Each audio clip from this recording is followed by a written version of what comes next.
Hello, and welcome to the Degrees of Success podcast.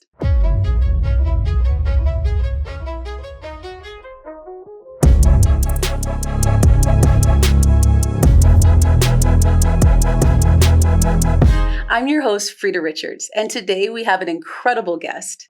We have Gary Batara, the Vice President of Marketing at Garden.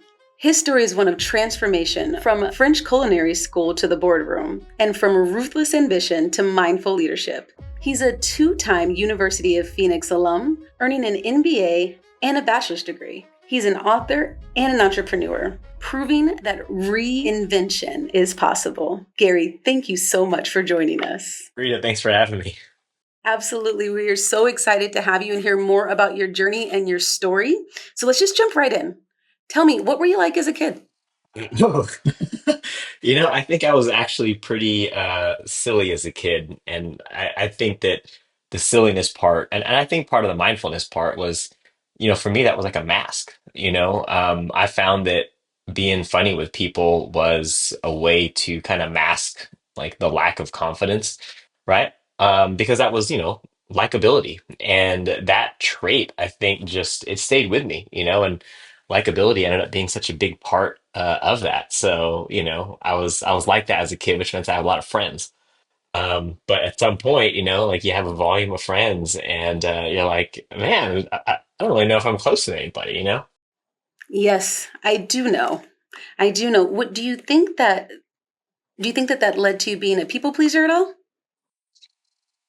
I would say so. I mean, one of the books I had read not too long ago, it essentially talked about that, so I'm Filipino American, right? Where, kind of living a quiet life is sometimes disguised as humility, right? When really you're just maybe not doing such a good job at kind of, I think, really being who you are, right? So you're like, oh, fit into this box. But I think as a kid, I was just, conformity, I think, was something that was praised. Not taking up too much space was praised. Not really making a fuss of things was praised. So that's what I was as a kid. Like I'm likable as a kid, likable as a son. Like did the things parents asked. And you kind of check all those boxes. And that's, I think for many kids, it was actually kind of like that. I think in retrospect, I think a lot of people can probably relate. Absolutely. Pick me. So, do you have any brothers or sisters? I do, and I had always looked up to them because they were, my brother and sister were concert pianists. They were, getting into really good schools like USF, working at Stanford. I mean, they're just all accomplished, right? And my dad worked in finance. My mom worked at a really well-known hospital in the area too. So it was just all I saw was this. It was like excellence of discipline and achievement, and you're playing instruments and you're getting good grades. So for me, I was like, man, how come I don't want or aspire or even have results like that? And I always thought something was kind of wrong with me.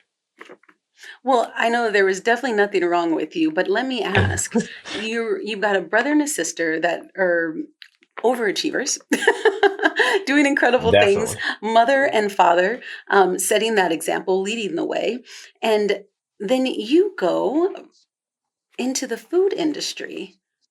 How did you Yeah. get there? And then also French food versus Filipino food. Yeah, it's a super interesting story. So, I had some family who had worked in restaurants, and we've always kind of heard about that. That, I think I was 9 years old when I made my first cake, and it was like, the kind of cake you put like out of a box and just put water and like throw in the oven. And I was like, oh man, this is great. Anyhow, one of my brother's friends was like, oh man, like you're really good at cooking. And I was like, maybe I'm really good at cooking.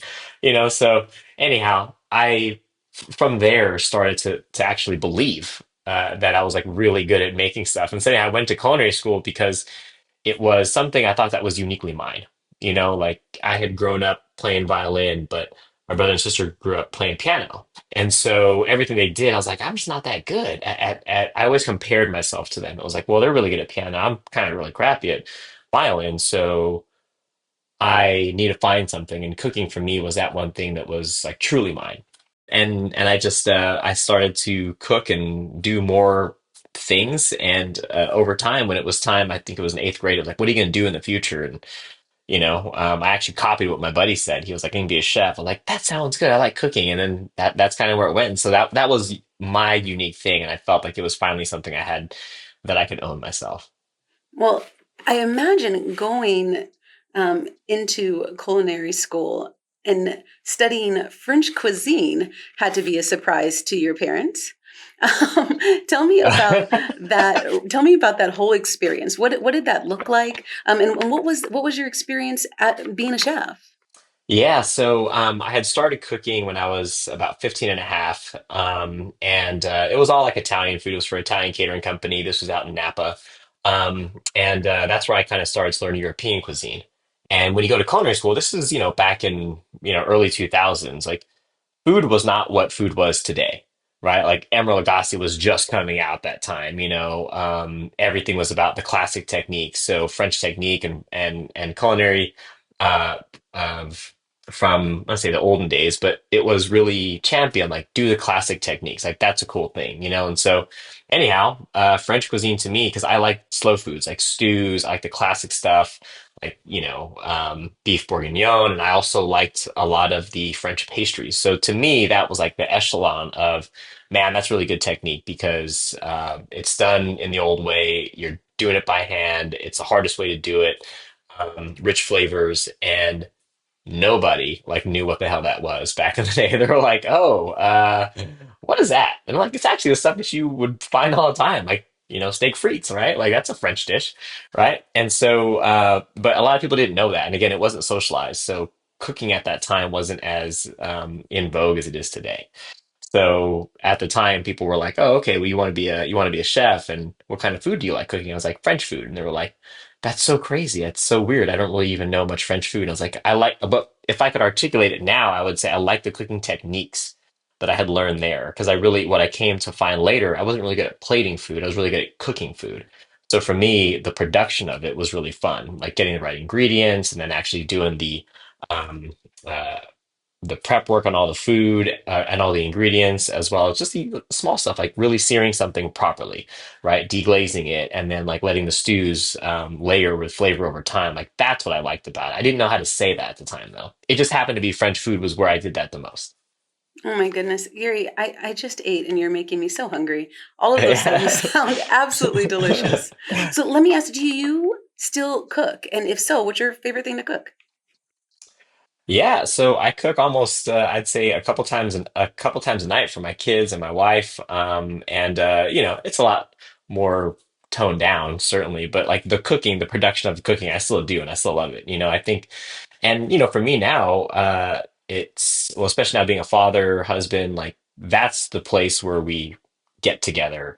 We have a dinner every single night. We're having a conversation. We're getting a chance to connect. And it sounds so trite, right? Like, okay, we should have family dinners, but like when I grew up, my folks were working so hard, we didn't really have too many dinners together. They were working late, they were doing night shifts, that kind of stuff. So I always really crave that. So for my kids and my wife, it's such an important part. And for me, it's like I should be able to bang something out in like 20, 25 minutes, right? So yeah, it's kind of a fun little way for me to still get the cooking bug out of my system, and then also get them to have something that's like, oh, okay, this was well done. Like even if it was just like, I don't know, like bacon and eggs, just but doing it right. Yes. Do any of your littles have any desire to start cooking, or do they just love dad's food? And they like you stirring stuff, So, but hey, I get it, Like I think cooking is relative. You're like, all right, is searing cooking or is like stirring the stuff cooking? Like it's a broad term, but I want them to like I think walk away that it's good to have regular meals and it's good to cook stuff at home. Yes, you save yourself not only money but also a whole bunch of different chemicals. So I completely That's agree. right. I completely agree. Well, we know you're no longer a chef. What did that transformation look like for you? Like, how long were you a chef? And then as you moved into the corporate world of food, what did that look like? Yeah, so at the time I was probably early 20s, and I was working at a restaurant in Berkeley, and at that time, like organic food and women owned and fair trade were just starting to like get a lot of buzz. And I came across an organization called Guggenheimer, and they were looking for actually someone to do pastries. And so I was like, yeah, but no one wants to do corporate catering and food like that. That sounds terrible. It's like if you were to fail as a chef, like you absolutely like, okay, go do corporate catering, especially like in the early 2000s, because it was basically cafeteria food, right? But like at that time is right when it started to really grow, and a lot of people know this. That's when Google started to really hire chefs and start to have like killer food programs. Like today, now it's everywhere. Like you go to any really large organization, they're going to have like chefs on site. Like the food is the same quality, if not better, many times for restaurants. At that time, it wasn't like that. It was just starting to spin up, and I was at like I'm gonna say the forefront, but I was certainly at that time in the Bay Area. It started to kind of spin up. So I went there, and that was pretty much at that time where they said, you're going to be really good on the management side of things. And, again, for me, that was just like, oh man, I thought I was going to cook. I thought that's actually what you wanted me to do. And, once I just started talking, I kept thinking like, damn, I should just like not say anything, but, over time I was like, all right, like maybe this is my calling. And so that's where working with people and leadership and, the same high I got from production was no different than handling tons of tasks that were, high pressure. Absolutely. Your career is definitely a journey, right? You never know what aspect of your career is actually going to feed into another part in the future because you literally went from chef to the vice president of marketing. So when you had that career path change, what was that first position, and then how did that look moving forward? Yeah, so I was working at the time. For again a corporate food service company. They were called Guggenheimer, but they did food for like all the major tech companies at the time. At the time, it was like Sun Microsoft, it was Google, it was Nike. I was assigned to at the time Sun Microsystems, sorry, Sun Microsystems, which is no longer around. But that's why I started as a food service director. And your number one job as a food service director is to get engagement or basically increase revenues. And so that's where it was like, how do we get as many people? These campuses were huge, like 5, 10,000 people. So how do we get them to spend time there? And there was this whole strategy around talent engagement and so on and so forth. But it was like, how do we get them in here? And it was like, all right, let's do really good food. Let's do marketing. Let's do promotions. So it was really like kind of boots on ground type promotions. Like if we kind of waved the sign today, people came and that increased revenues. Then it was like, okay, how do we get them to come back a second time, a third time? And that's how these organizations were measured. If you, as a corporate caterer, can come in and get the population to spend as much time on campus as possible, that was a good thing. And all the accounts I was at, which was Sun Microsystems, and ultimately went to EA and then Google Food. That's where I started to get more and more on that side, sales, marketing. So I would have the regional managers and directors come to me and be like, "What are you doing here? Because I need that here in Texas. What are you doing here? Because I need to have the same problem here in New York." And that's where it just started. And got far removed from operations, and they put me into the sales and marketing side. And I did that for a number of years, and that's where I got, I'd say the big break, but getting involved at Google was the biggest thing because they said we want to do what we're growing here in San Francisco across the Americas. And at the time, that was called the Google Food Team, but now it's part of essentially the RUSE team or the Real Estate Workplace Services, and at the time they called it Experiences. So that's where I just got really involved. And at the time, they were like, hey, let's start really doing some brand positioning. Why should people have good food? What's the return on that? And is there a brand that we can kind of create around that? Is there lifestyle choices that we can impact? Because let's say that at some point, if somebody is eating here a lot, it's our social and moral obligation to make sure that they're not crashing at 2 o'clock. So let's feed them healthy food because if they're eating healthy food, they're probably more productive and they're probably also not likely to get heart disease. And, when employees die from heart disease, it costs companies millions of dollars. So all of that work just started to snowball. And, at the time, it's like the golden age. So people were pouring money into these programs. And so I happen to have such a lucky journey where, people were pouring money into these programs and more marketers started to come on board. And that's just kind of how it started. And so I did that for a number of years. And in 2018, then I went to a startup because everybody at the time was like, leave, go in from these big organizations and go to a startup. And the startup I was at just happened to be Garten, and we had raised about 120 million and became a Y Combinator top 100. So Seems like a good yeah, choice. I think I was just kind of lucky. You know what? I think you're talented based off of your resume and the things that you've done. But I also know that you've been very honest about how you were ruthless in climbing that corporate ladder. Can you give me an example of like the ways in which you felt that you were ruthless? Yeah, I mean, people don't want to talk about this, but the reality is, especially in corporate America, your skill set's one thing, right? But a real thing is people want to work with people they like, right? And what I started to realize was people at the top, they weren't necessarily picking the best candidate to bring the next people to the top with them. They were like, I like you. And if I like you, I'm going to give you better opportunities. And because I had this ability to speak to people really well and, um, just starting from small talk to regular conversations. And I don't know, arguably you can say that's networking, but I knew what I was doing. I was aiming to get into good graces with the executives. And that meant I'll raise my hand to do a project, right? And knowing that, the vast majority of people who were working on the project weren't going to be super vocal about them working on the project. And so I was like, hey, I'll be the one to actually talk about the project. I have no problem doing that. Right. And so that visibility, I started to learn very quickly that if I have visibility and on top of that, if I'm well liked, then I can be that one touch point for all the executives. And then the executives, all they do is deal with problems. So if you're the problem solving guy, then they're going to constantly give you more things to solve. And I just saw it. I was like, man, it was so obvious to me. I totally didn't deserve to be in that room, but I was very vocal and I played the game. I understood how to get in that room in the first place. Because when directives come out of C-suite organizations, all of the team members who are tasked to do it, they will do the job. There's no doubt about it. And that's what I started to learn. I was like, oh man, you absolutely can leverage the work of tons of people to further your own career. And no one talks about that.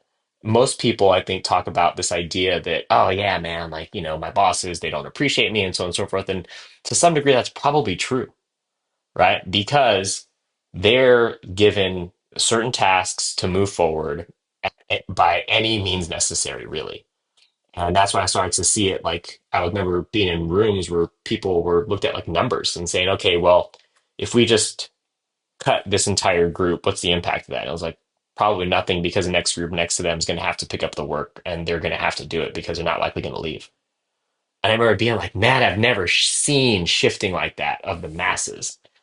And it was to hit revenue goals. It was to hit target KPIs, right? And, if there's any executives out there listening to that, they know exactly what I'm talking about because it's exactly what happens in these rooms.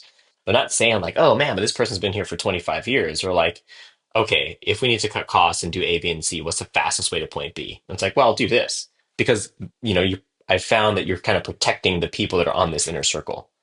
And so rare, so oftentimes again, I see people like, oh, I'm not in the inner circle, so I'm getting treated poorly. Well, I was on the inner circle and I got more opportunities and more growth.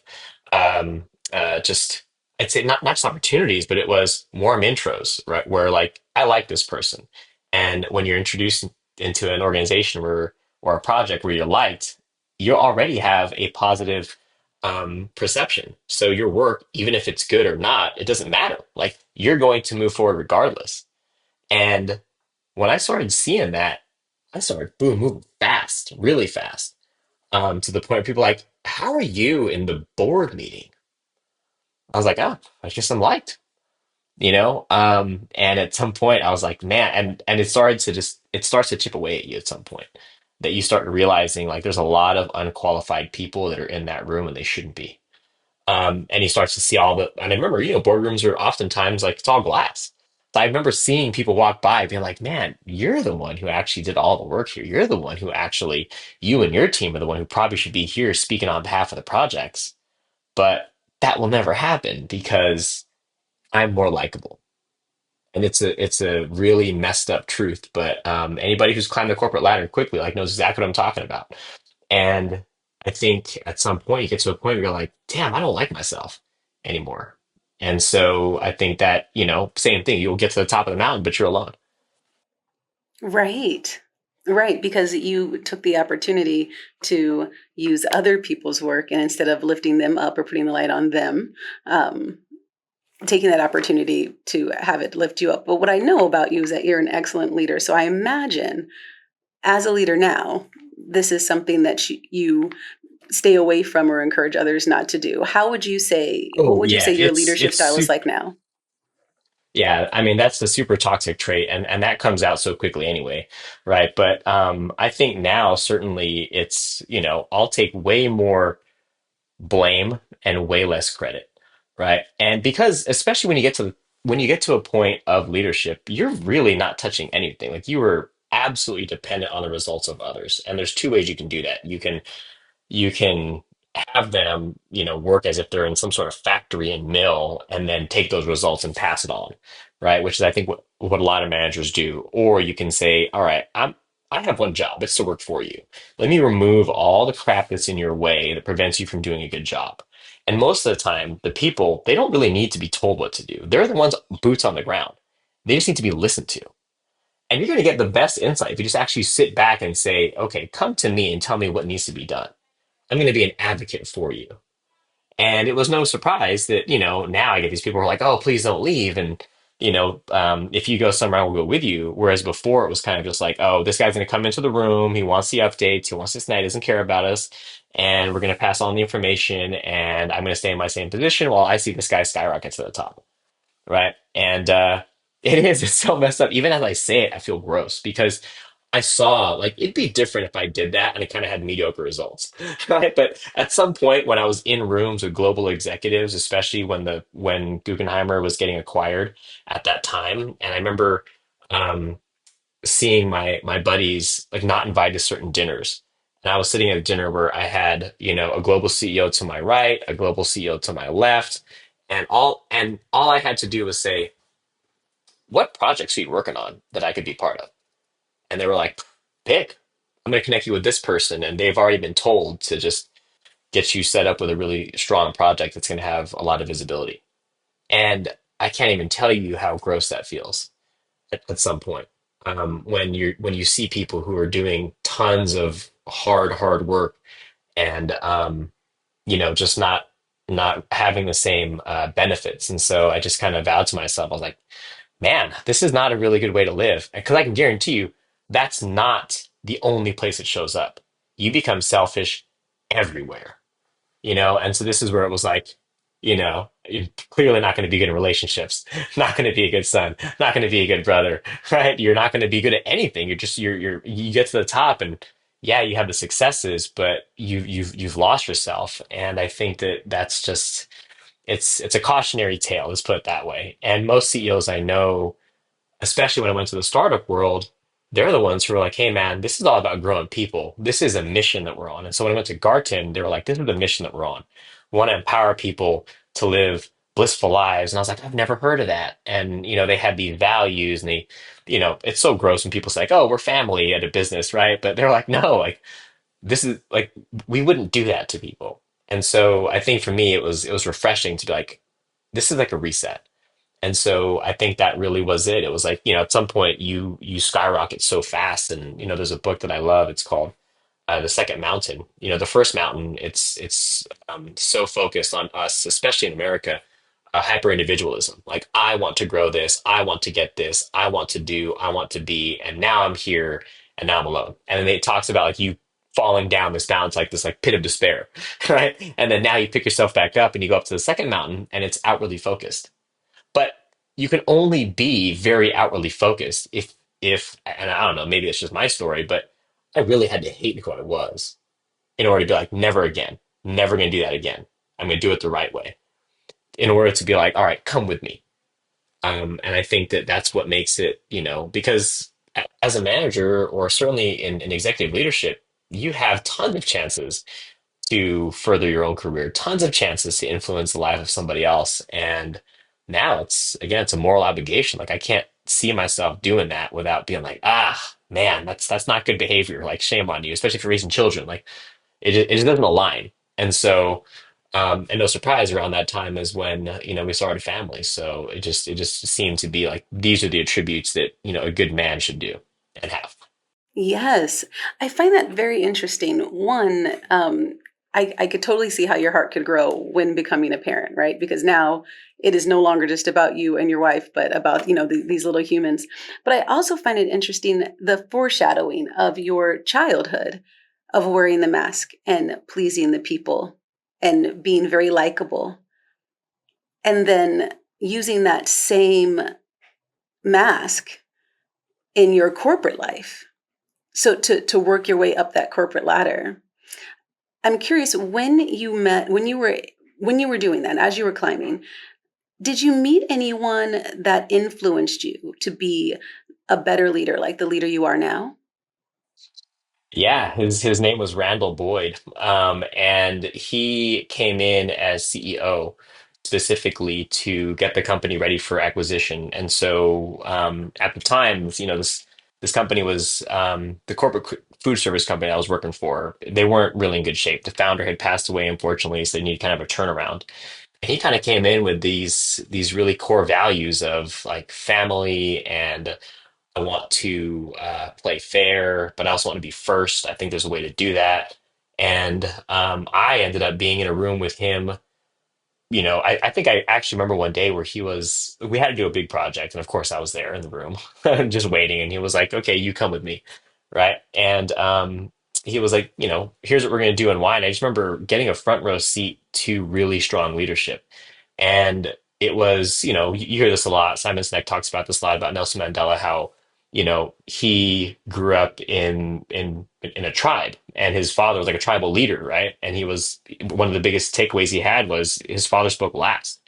That's what Randall did. He just spoke last. He let everybody else speak without influencing and then allowed everyone else to give their opinions.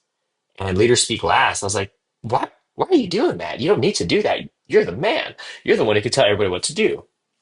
And I just saw this level of empowerment that I just was like, man. And this guy had, had good family. He was obviously well off, and I was like, wow, you can have all that, and you seem like a decent human being. That's inspiring to me. And till this day, we're very close. That is incredible. It is so important to have um, someone that you follow their career and they support you in yours, and just someone to look up to and guide you in your career. And it seems like now that is you for many people, which is And he told me something actually. He had said, I asked him one time, and this is before I left for the startup. This is like me kind of going through like I think I'm kind of a crappy person thing. I went to his office one day and I was like, company sold, and now you're moving on. What are you doing? He was like 50 years old, and he was like, I'm retiring. I was like, God, this guy. Right? I was like, and I asked him, I was like, how do I get there? How do I get in that seat? And he told me, he was like, are you educated? I said, well, I've got tons of work experience, went to culinary school, and da, da, da. He's like, no. He's like, go to school, get your degrees. He's like, degrees, plural. And he was like, go get your bachelor's, go get your master's, do it. I was like, I got kids now, though. I have all these things. And he was like, do it. And it was about 2 years later where I did. And so I'll never forget that because it wasn't like get the degrees because you're going to become super rich and successful. Like if I had to go back in time and ask him now, it would be because doing those hard things I think was good for me. He was a very intelligent CEO, so I can't imagine that he didn't see the ways by which I moved up the ladder. And so I think for him it was like his way of being like, get your stuff together, man, go to school because you need a little bit of humbling. yes. I definitely understand that. I One of my favorite sayings is anything worth having is worth working for. So if you want it, you have to be willing to fight for that thing. Yes, So I man. heard you say that boss actually told you to go to school and to get not one but Hmm. two degrees, and you did Hmm. exactly that here at Yeah, University of Phoenix. So how did you that's choose right. University of Phoenix? I was looking for all kinds of different online institutions and anything from like my wife had went to Berkeley, and she also went to Notre Dame. So I was like, all right, well, let me look at those. And all these were like physical classes, and little ones at the time working full time. So totally just bought into what I saw in the commercials where people were like, oh, they work on my schedule, And so I went to look at one for sure though that had the that was fully accredited. And I think that was really important to me that if I was to take classes here, I can go to like a Stanford or a Harvard, and it was credentialed the same. And I think that was the biggest thing for me. And so when I went there, and I think I talked about this somewhere else as well, but I called and they weren't talking about the degree. They were just like,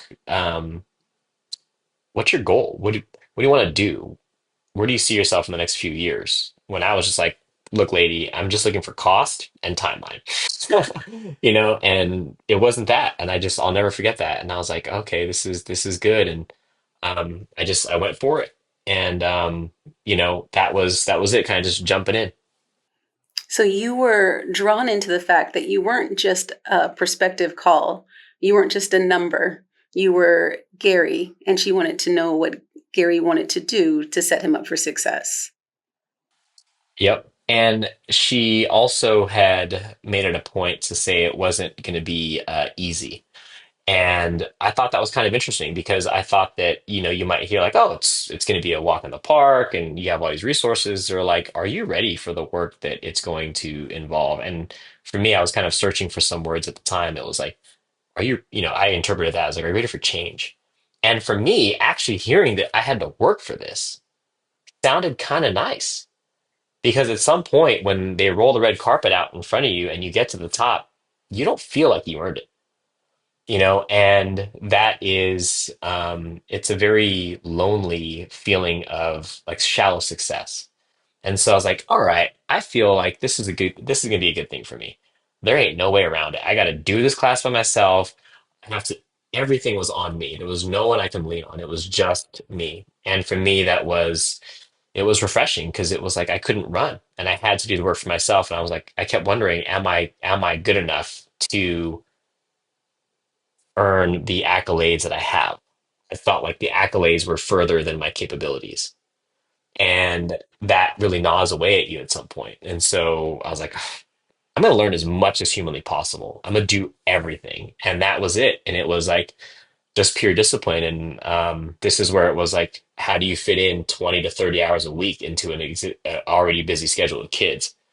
And on top of that, I was like, I need to learn more because I need to have the right mindset. And that's where I started to read, or listen rather. I do a lot of audiobooks, um, all kinds of books on mindset and philosophy and stoicism and how to deal with hard things and perception. And so it wasn't just like, all right, if it was like this pendulum swinging, it was like ease and comfort and success. And then nothing. It was like everything hard, everything earned the right way. And that was it. And I think for me, it was like being baptized, like it was a full blown 180 shift. Yes. What I'm hearing you say is you have a great awareness of your drive and also of you have a great mental health awareness as well. Does that sound accurate? Yeah, because I think that same thing, like you can't attempt all that without putting the right infrastructure in place.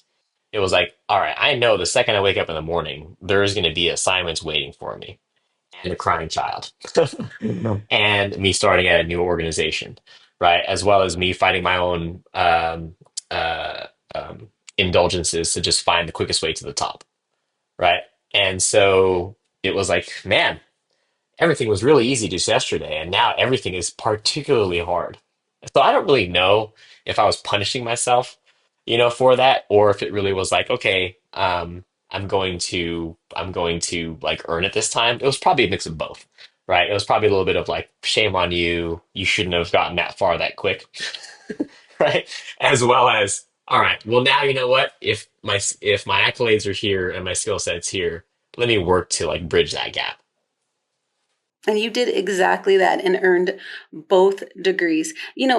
I hear you taking accountability for that. I wonder if the other men in the room or women in the room would have said the same thing because the likelihood of them getting there in a similar pattern is high. So I'm curious Well, if you were the only one as self aware. um, I can tell you this much. There's not one person there that I was at the time were part of executive leadership, whether it was a Guggenheimer or whether it was a Google, that are still there. Everybody's gone.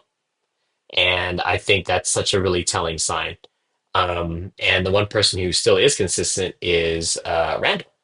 And he does his consulting and advice giving for free because he was like, I don't need the money. I just do this for free. I love it.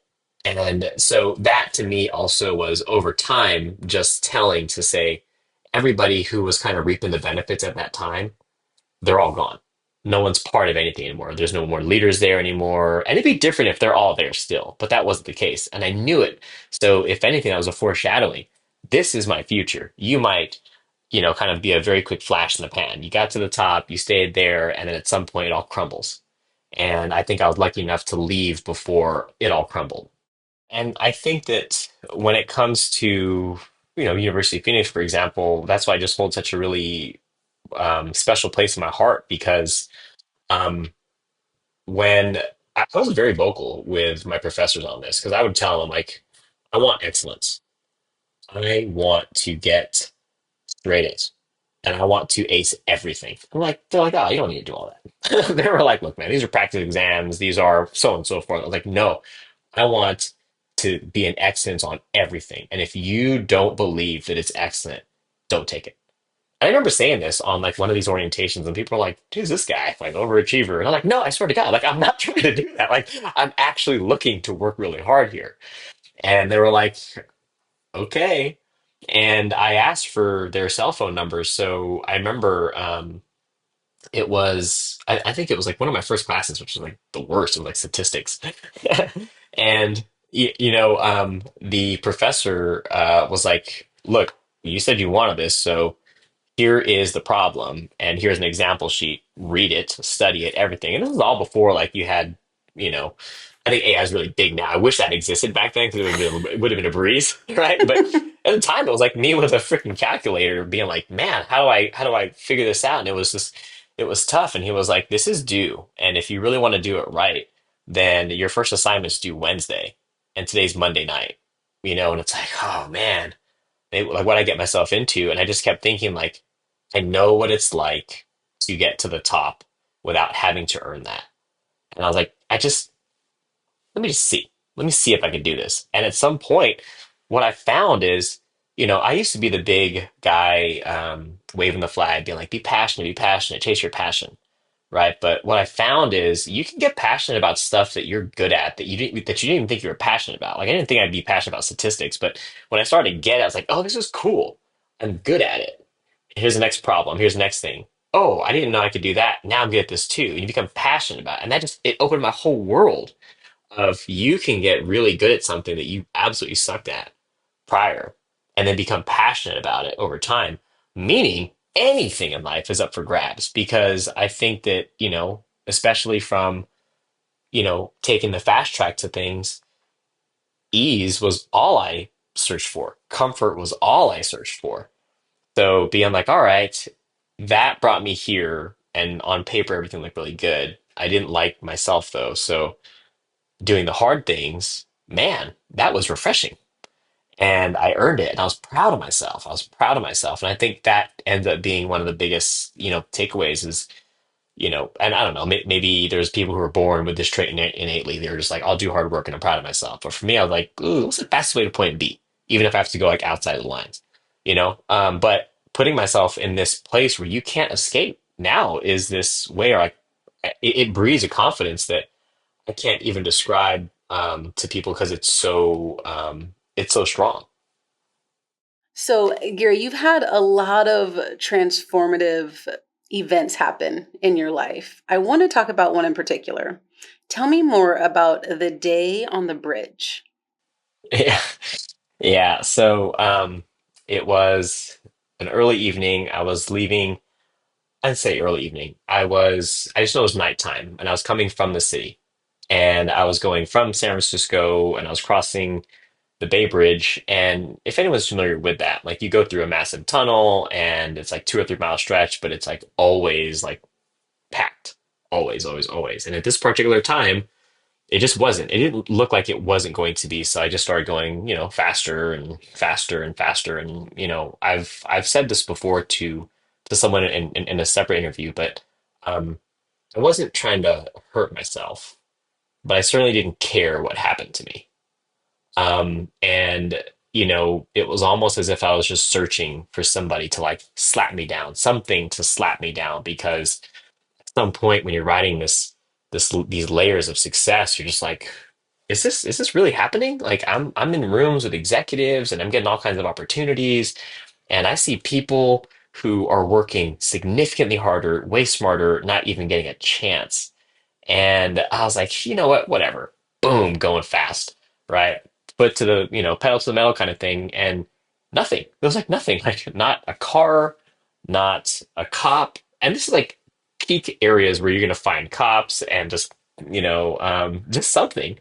Nothing. And I made like 2 or 3 miles easily, well over 100 miles an hour.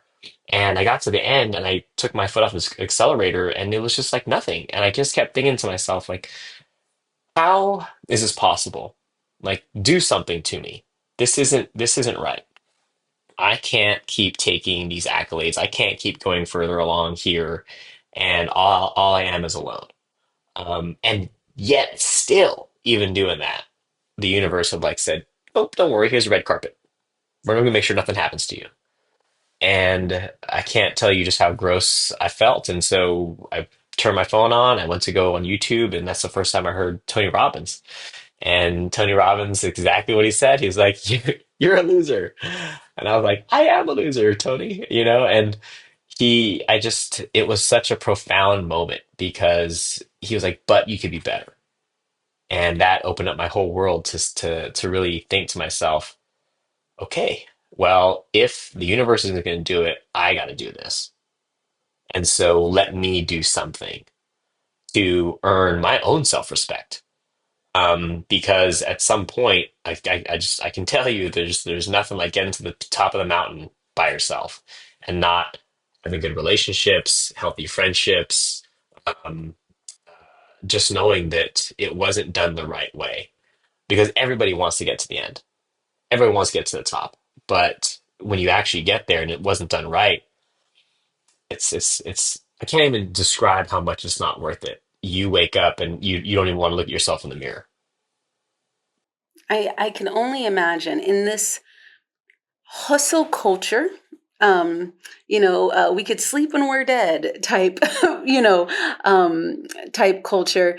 There's definitely a stigma in which you need to just keep focusing and working on your career and not so much on yourself. And what I'm hearing you say is, as you continue to work towards your career, you continue to go up and up and up, but there was no value in that. You felt emptiness and sadness and loneliness there, despite the fact that you had everything that you wanted, the money, soon to come the Porsche, and other incredible things, material things that people would definitely aspire to have.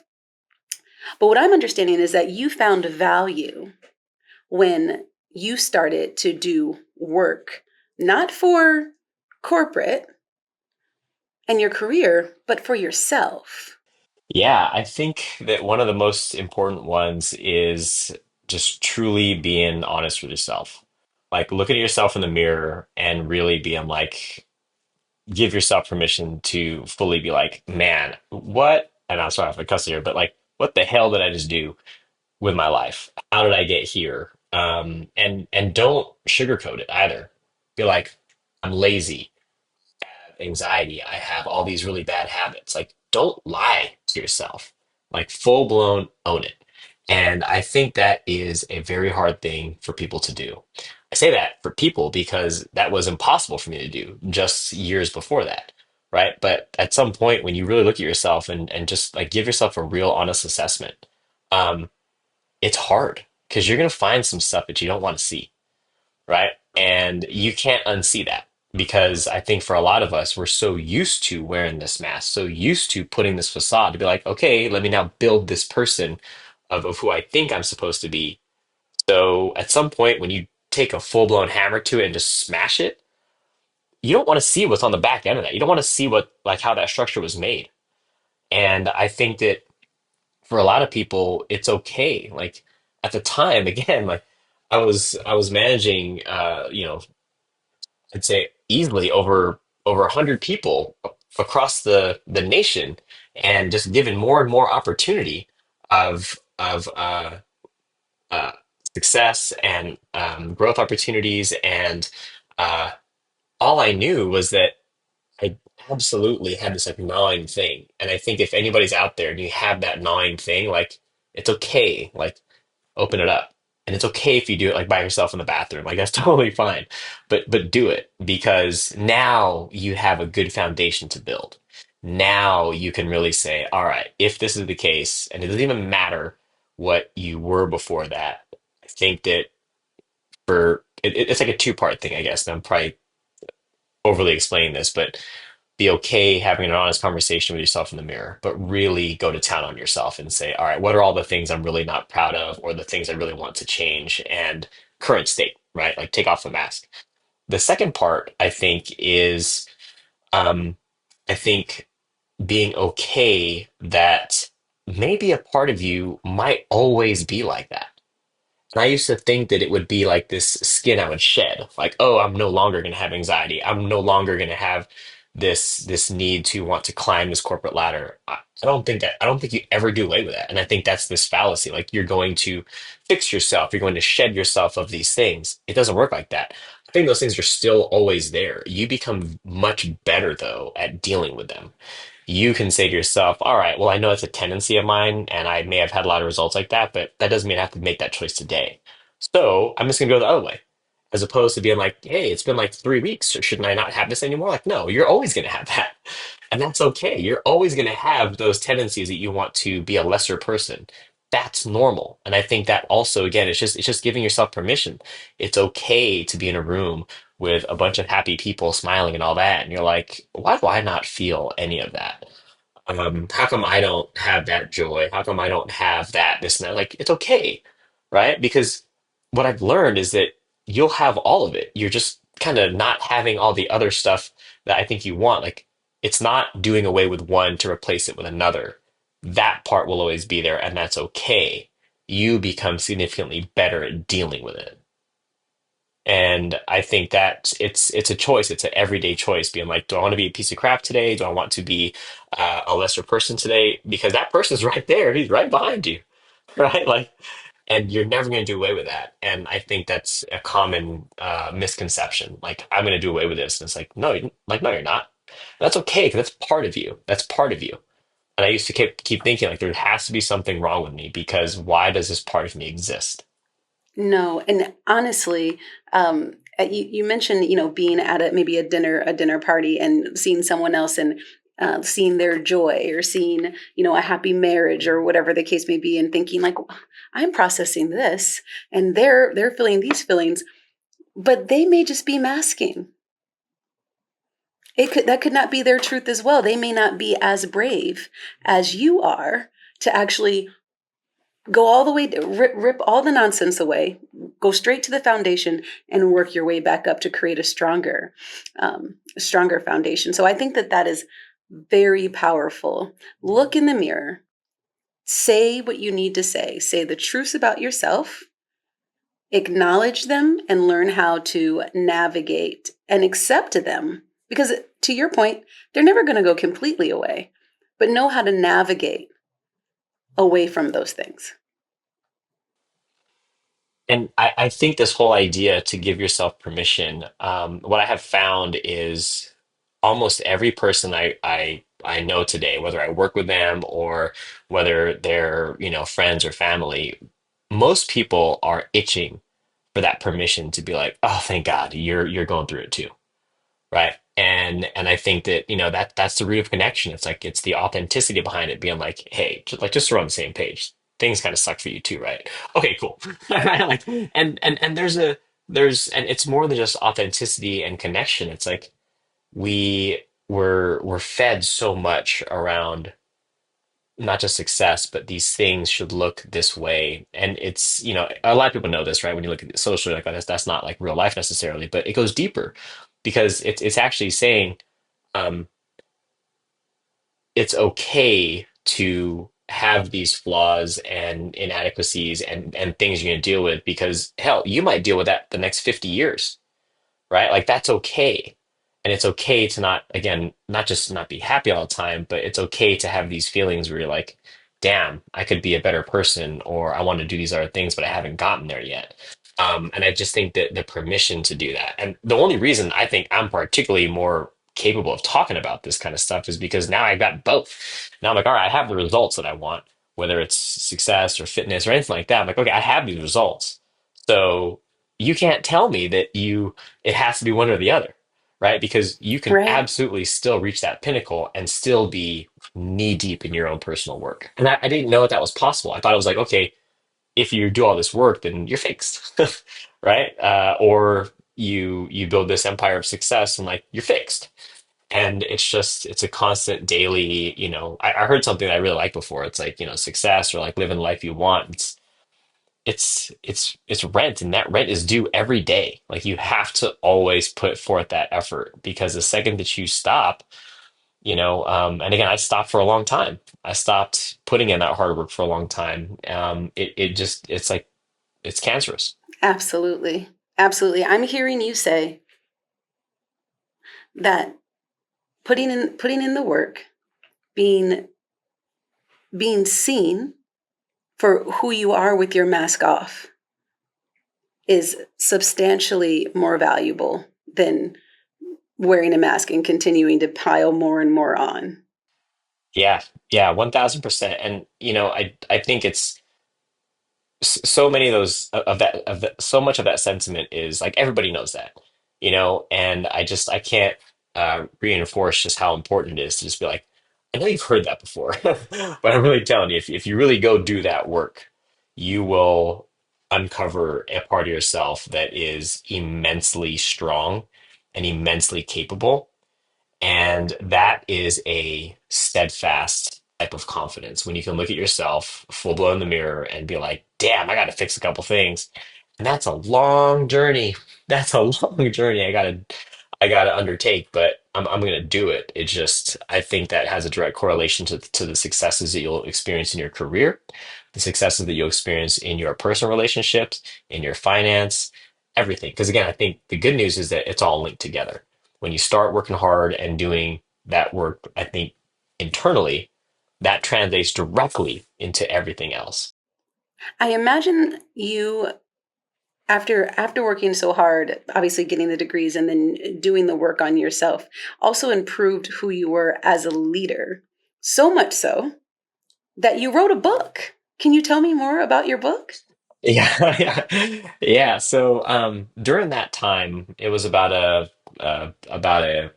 3-year period where I was just consuming as much content as possible, and it was starting out with books like the 5 a.m. Club by Richard Sharma to Mindset by Carol Dweck, all the way to healthy eating habits, right? So I consumed just so much. I quantify this as like the original book was supposed to be called 5,000 Hours in 5 Minutes because I did the math. I was like, okay, so that's about 5,000 hours of like online content and books and philosophy and all that stuff. And um, it was called 5,000 Hours in 5 Minutes because it was this concept of saying here's a quote that I learned, and it could be from anybody, again, Nelson Mandela to Gandhi to Kobe Bryant, right?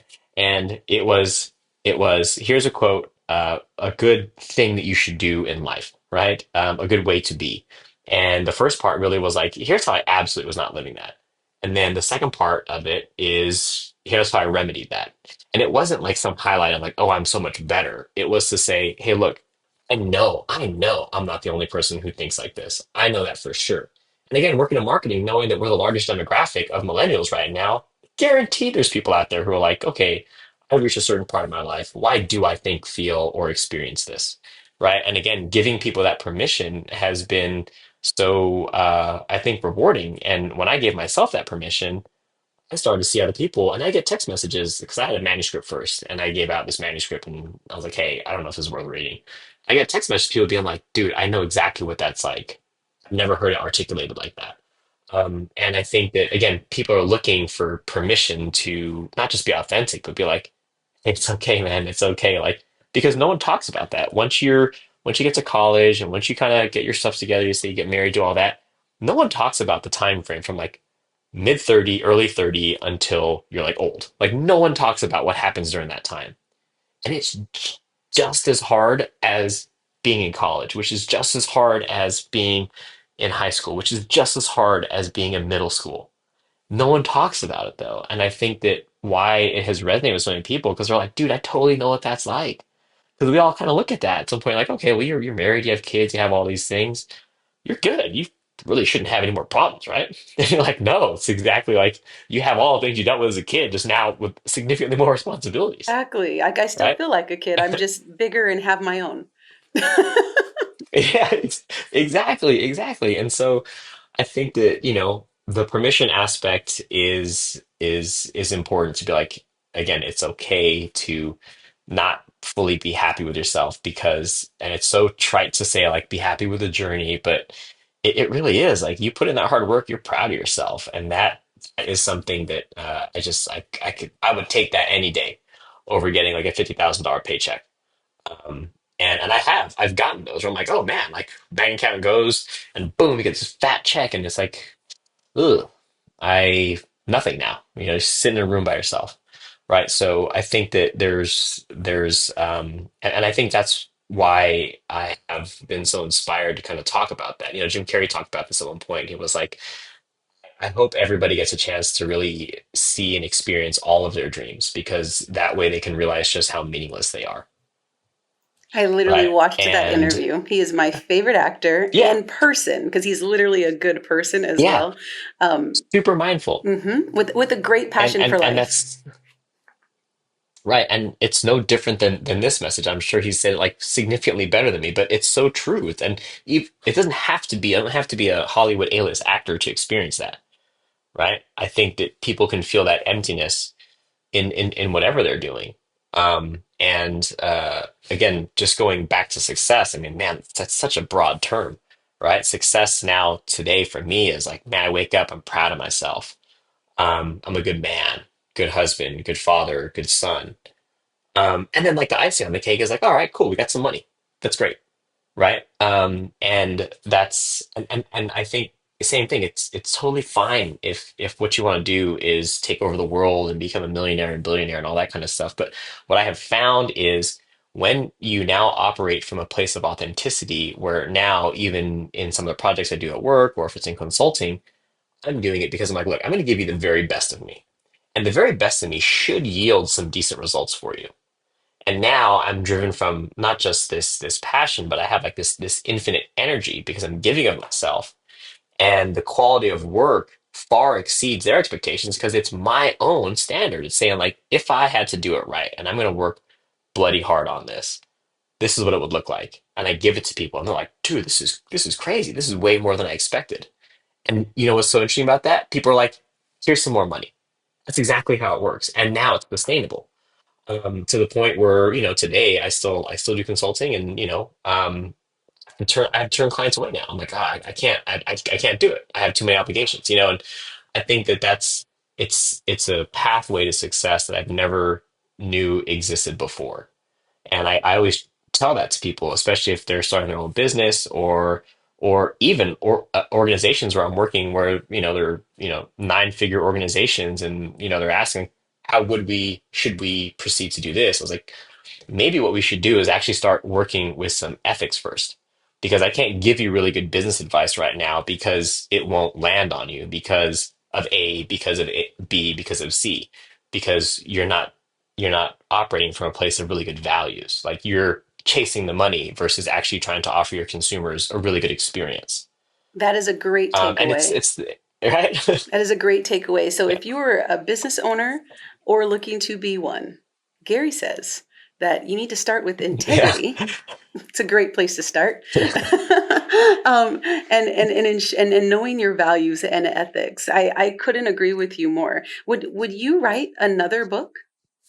Yeah, actually, I would really like to write one now. So I'd say the first one's kind of on self-development, and it's, in short, it's really this kind of like summation of, again, the 5,000 hours and, you know, life useful lessons, kind of, you battling you, right? Like when your really lesser self comes out, here's a couple nuggets that I have found that helps me combat that, right?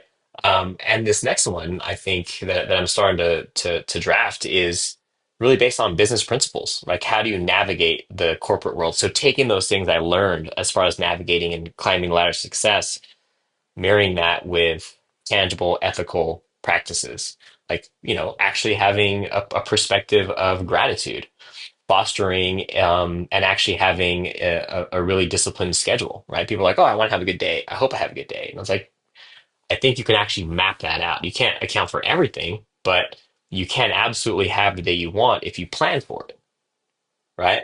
And I hear this a lot too. People are like, oh, well, I don't have time to work out, or I can't eat right because eating right's really expensive. And it's like, those are all true. And I think that's like what's sinister about it. The excuses are actually true. You probably don't have time. And organic food is probably expensive as hell. But it doesn't mean you shouldn't still attempt to chase after it. Because I think when it's like, oh, you hit the wall, this is hard, I'm just go the other way. It's like, no, no. You hit the wall, it's hard, still move forward.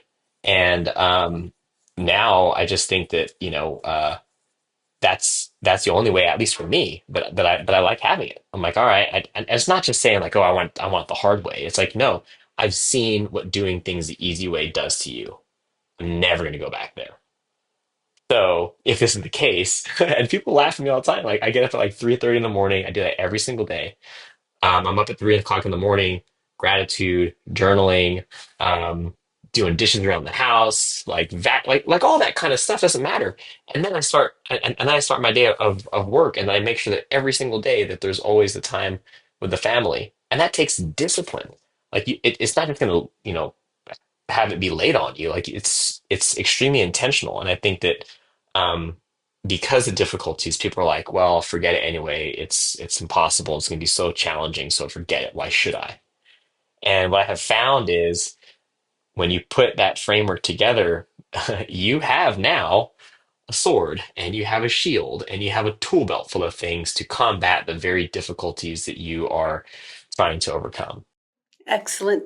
The takeaway I'm hearing there is that living intentionally is important, and it's the way to success. Setting yourself up and not letting the day happen to you is important.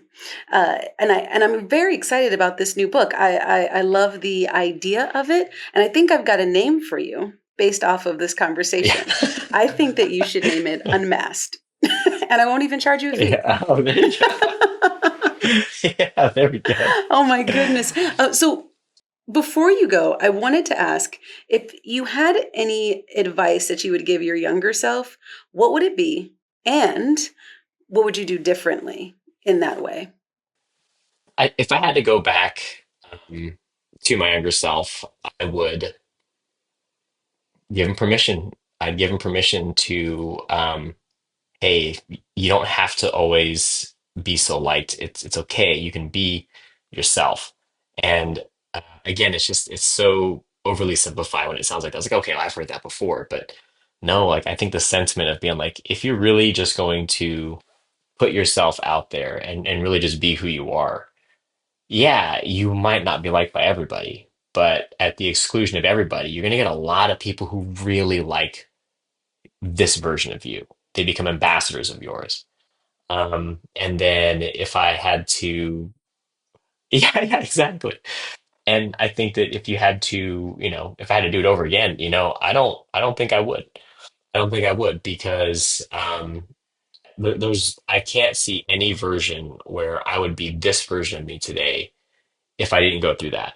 And I look at it like everybody that I wasn't into, everybody that I had hurt, stepped on along the way, I'm gonna live the rest of my life in service of never doing that again. Like I'm not just gonna say it's like some sort of penance, but it's like, no, I've been given opportunity to still be here on this earth, so I'm going to make sure I'm living the rest of my life that way because I think it's a driving force. I think if you go back and you were to redo it and say, here's the right path, this version of you would never come. And I think that that's also something that people are like, oh man, they're cursing their past and cursing the things that had happened to them. And I'm like, I know it's and they're right. Those are terrible things that have happened that they experienced or things they've done to other people. But the reality is like, yeah, but look at you today. That perspective is invaluable because of that, Right. right? Right. This has been one of the most powerful conversations that I've had thus far. I love how brave you are in talking about just your negatives and positives and just being so transparent about it. I would like to propose to you another way to look at the bridge incident before we jump into rapid questions. Yeah. You said that that when you drove the car really fast, that and nothing happened. There were no cops. All the things that should have been were not. That you felt like the universe had rolled out the red carpet for you yet again. Um, I would like to submit to you that, or maybe it was aware that you weren't done. You had more to do. And then you found different things for yourself to be able to make yourself better. And now you use those things, those tactics to help others. And you've done that not only with your book, but with the people that you work with, even people who were reading the book before it was printed. We're thinking, oh my goodness, yes, this connects with me. This is how I feel. And I can promise you that whoever's listening to this podcast is also going to be very connected and powerfully moved. So thank you so much for being so transparent with us in that regard. Thanks for having me. Of course, of course. All right, so now I've got my favorite part of the podcast, which is the rapid fire questions. All right, are you ready? Yeah. Okay, here we go. Now, you've actually said this before, but it says rapid fire, so you're going to have to pick your favorite. Book that changed your life. Oh, Mindset by Carol Dweck. Early bird or night owl? Oh, early bird for sure. At 3 a.m., I remember. Yeah. Your go-to productivity hack.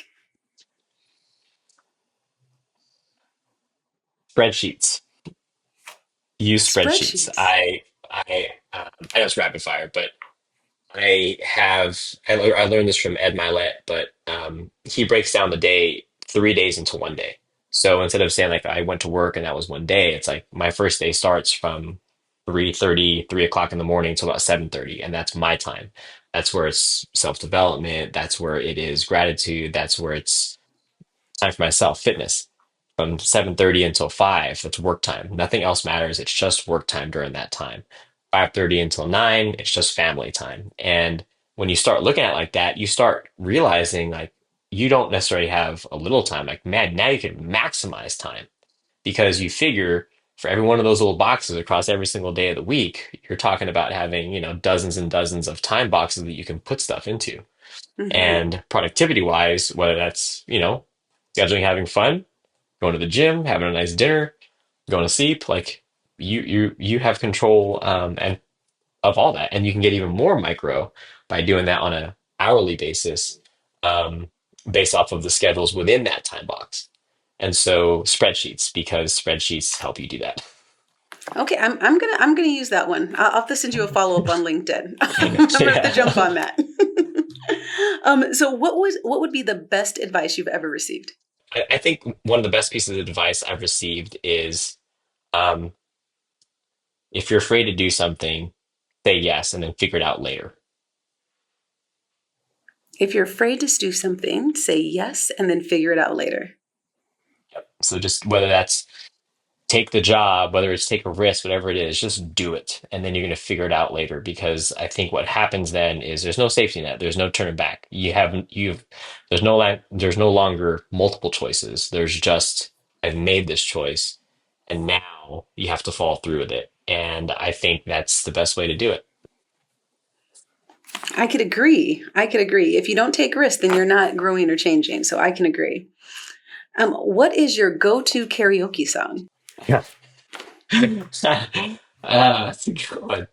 Uh, I like to think I'm probably good enough to like, I don't know, like sing Queen or something like that. But like, I think that if I had a karaoke song, I'd probably like rap. It'd probably like Snoop Dogg or something. Which Snoop Dogg song?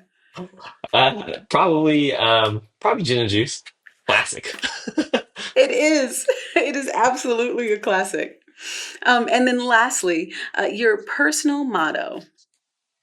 I would say improve lives.